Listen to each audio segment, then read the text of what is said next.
Good morning, Randy Tramp here. Checking out the news for the week. Starting off with, good morning. Starting off with more news about Prince. All kinds of things coming out. There's a block party in Minneapolis. And still talk of the court and the power it's going to bring. The Zika virus.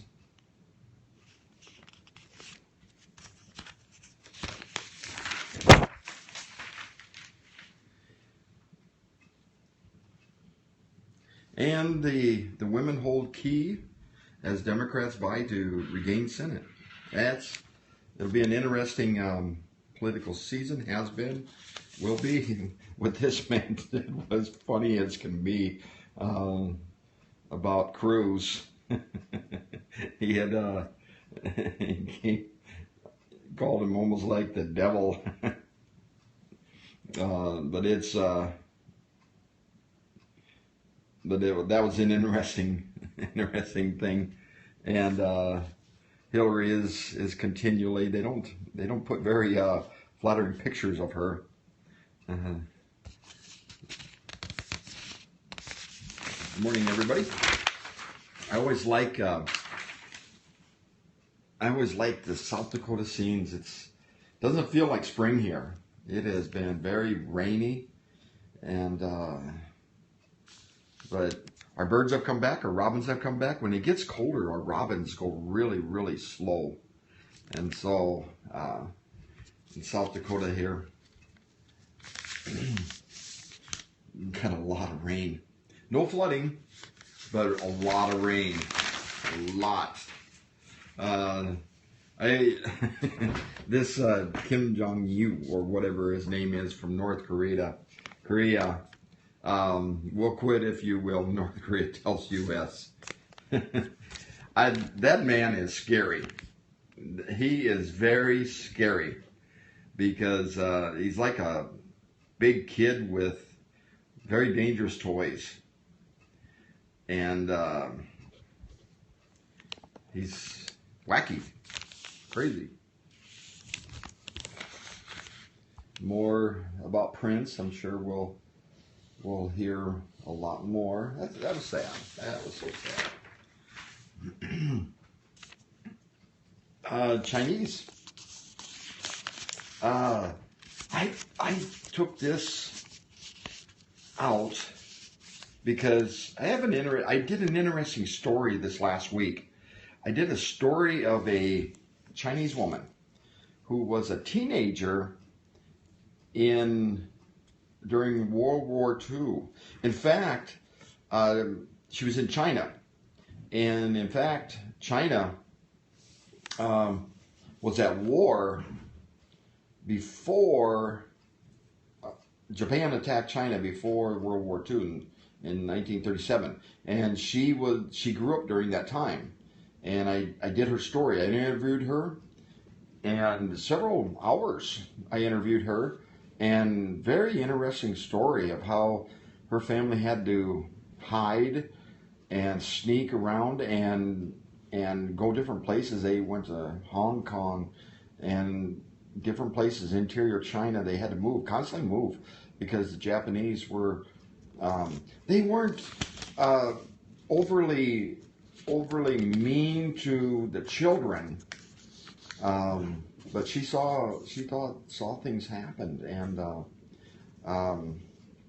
comfort woman. You'll have to explain comfort woman. But this lady that I interviewed, she told how she had to sneak on boats and was almost killed, and a lot of things. No, not at all. No, she grew up during the war, and so the Japanese did this all over Asia. No, she was a child. and her family had to move, constantly move. And so that was interesting. And you can go to my website, randytramp.com, and you can find the story on there, RendyTramp.com. Find the story that I wrote on her life, true story.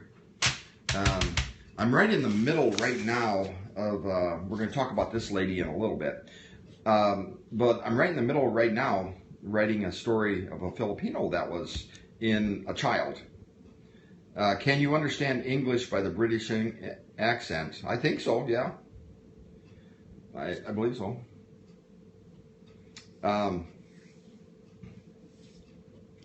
So, you don't. Talk about this money. The U.S. is going to go to a different picture on the U.S. $20 bill. And it's interesting because Andrew Jackson, who was on the paper money, was so against paper money. He really did not like it, and he did everything he could to. He wanted silver and gold coins. That's what his goal was, and you can see it right there. And Jackson fought. He did not want the. He did not want the U.S. to have any paper money. He was totally against it, and so that's an interesting, very interesting thing. And here's my favorite: American notes need upgrading. I'll have to explain that. I'm not following you on it. Here is the bestseller bills. Okay, notes, bills, yes. We've had them there for a long time. That's a fight. That's a fight in the United States. Some don't want to change, some do. I don't care. Money's money. It doesn't matter to me. I haven't read any of these books. The 14th Colony sounds interesting.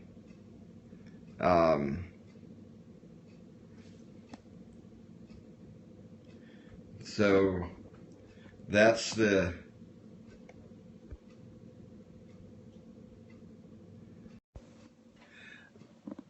good morning. Little update on what I'm a writer. I write articles. I find people that are interesting and I write articles and I send them into the paper or whatever publication I can find. I love writing flash fiction. I write flash fiction for I try to find publications for that. I love Splickety, and so I always put twists in. Good morning. I always put twists in my stories, and so the go to my website randytramp.com and go to the story. You won't be disappointed in it, and so teach you English. I'm not a teacher. I don't know, but I do. I love writing. And flash fiction is 1,000 words or less, and I tell you what, names aren't gonna hurt me. You can go ahead and write back at you, bud. They're not going to hurt me. They bounce off me. And hi, Russia. And so that's what I do. I just love finding stories. And good morning, London. And I write them. And I'm in the middle of writing a book right now. It's about a guy without knowledge of his wife rescues abducted children. When his daughter becomes rebellious and his wife starts to suspect something, Mark Steele, ex Special Forces commander, must change. The question is, can he? Can he save his family? I'm working with an editor right now, and editor, mentor, and getting close to the end. I'm hoping to publish this year. I look like an English teacher. Well, thank you.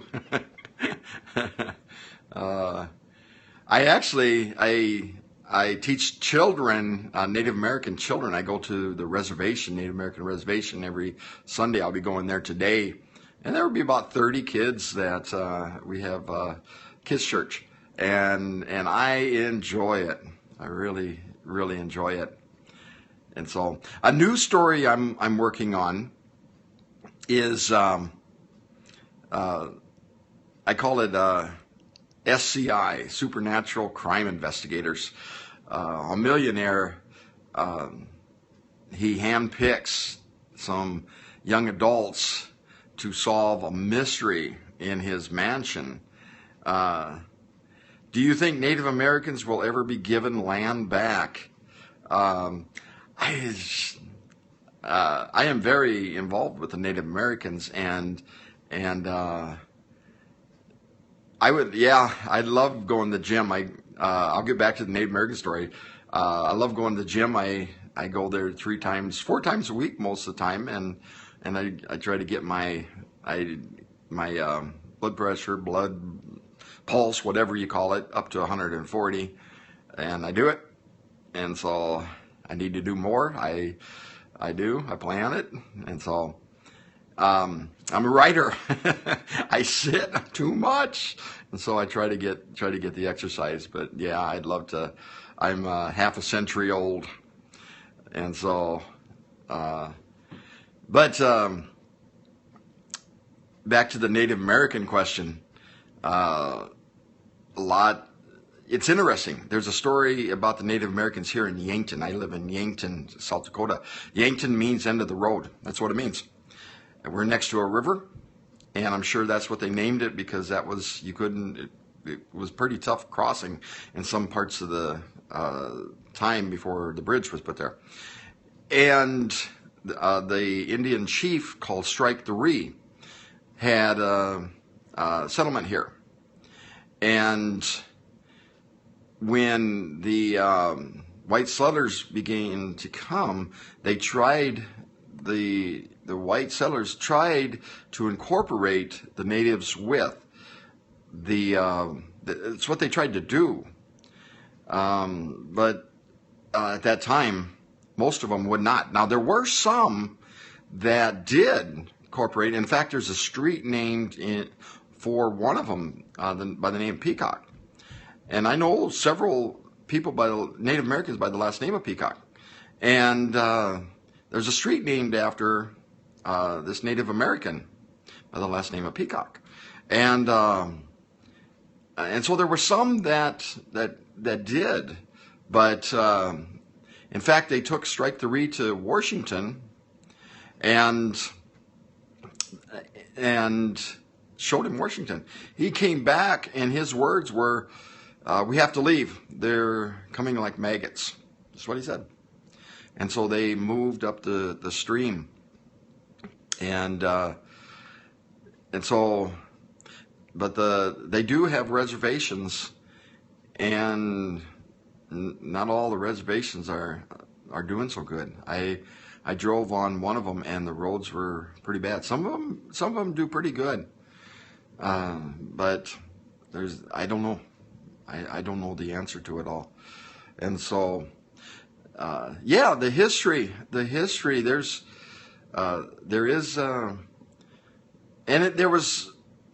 was things happening on both. George Custer was in Yankton for a little bit, and he was a wicked man. In fact, he was a reject out of the Civil War. The general couldn't handle the Civil War, and I suspect because Abraham Lincoln didn't have the resources or the eyes in the Dakotas to be able to see what was going on here. Some of those renegade people that just wanted to make trouble came up to the Dakotas, and George Custer, independent countries, right? Their situation is way better now than it could have been if they had independent countries. Well, what a lot of people don't want, I'll get back to the George Custer story, but what people don't understand is that there is a nation within a nation. The Native Americans rule and run their own reservation. And so, well, back to George Custer, he was a reject from the Civil War, so he came up here, and he started a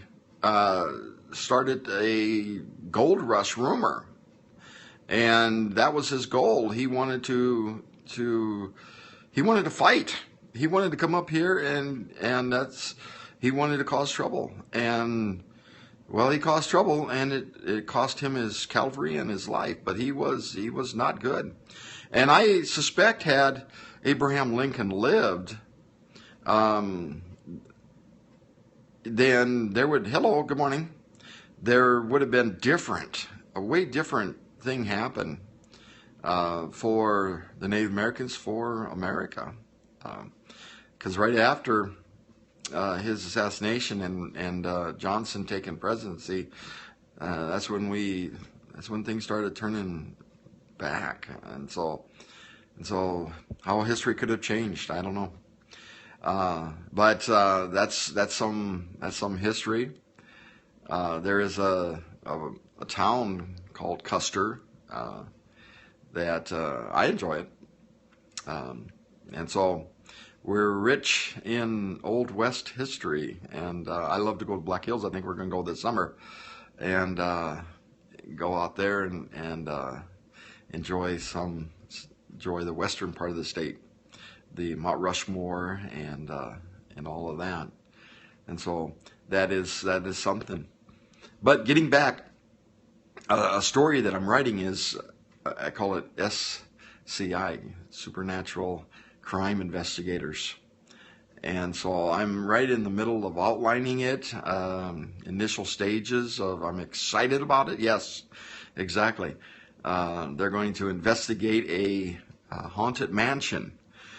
Strange things are happening, and not everything is as it seems. And throw them right in the middle of that, and they're gonna have to figure it out. They're young people, and it's not going to be horror, as in blood and all that. Do you know what Custer told his troops right before they left? No, it sounds like a set-up question. Tell me. Are you a writer? I am a writer. I enjoy writing. I write fiction and nonfiction. I go find stories of real people that have experience. At least we don't have to go back through Nebraska. I'm going to remember that one because I have Nebraska friends. That's good. I like that. You like horror stories. I do at times. My name of my book that I'm writing right now is called Night to Night. I enjoy it. I love the characters. I've lived with them. It's night to KNIGHT. And so, what's the best state in Central? Well, I'm a little bit, I favor South Dakota because that's where I live. But I grew up in Nebraska, so they're equal. I only been to North Dakota a few times, Minnesota several times, and so I like Midwest. I would like Midwest America. And so Spain, yes, I have been to Spain. I was in the Navy 8 years, and we did a Mediterranean cruise. And so we were in Spain, we were in France. I can't speak any other languages, and I wish I could. What city?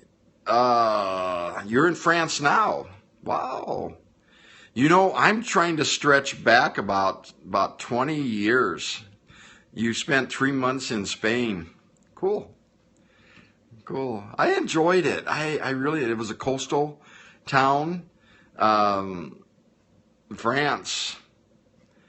We were over there during the 4th of July.